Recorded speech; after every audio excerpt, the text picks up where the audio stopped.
не раз я вот спрашивал людей, там, зачем ходят заниматься петь, и мало кто говорит о том, что ходит учиться именно петь. Я думаю, зачем ходят?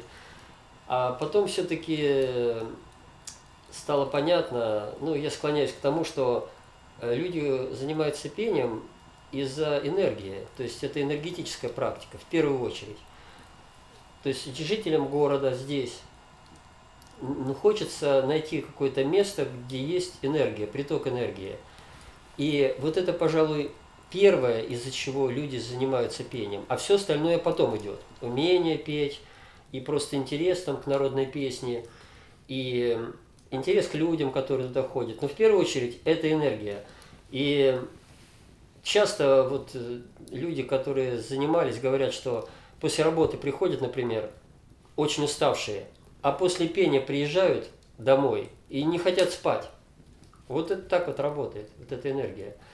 И вот, ну, это такие примеры, ну, очень понятные вроде бы, а вот более содержательный, сложный такой момент, интересный, он произошел со мной в Крыму. Мы приехали в Крым, и как-то все там не ладилось, дела не ладились, и такое новое место, и не могли мы как-то там вот освоиться, почувствовать себя хорошо. И там в Крыму у нас есть товарищ наш, который занимается чисто энергетическими практиками, тайджи. У него большой опыт. Вот. И он говорит, вы же, говорит, поете, вы, говорит, пойдите вот в гору там, вот, и там есть хорошее место, ложбинка, и вы там споете просто. И вы через эту песню, вы вступите в контакт с пространством Крыма. Такую вещь он прям предложил нам сделать. И мы так сделали, действительно. Прям просто пошли туда, спели там песню, и вернулись оттуда уже другие люди. Мы как будто бы через песню мы это место освоили, соединились с ним.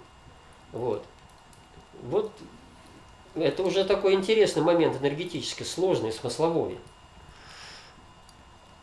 Энергия ведь вообще, это же не то, что ты включил два пальца в розетку.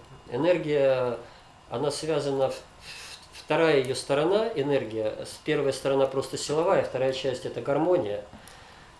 Вот ци, китайское вот это представление об энергии, ци, это не является просто каким-то потоком силовым. Это одновременно гармония, гармония Вселенной, смысл.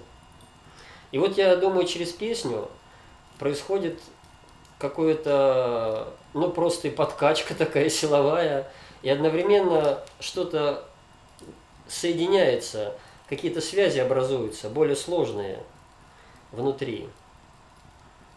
Так как это может происходить, например, во сне, ведь во сне все укладывается, так вот структурируется, вот так вот песня действует. Вот такая вещь об энергии.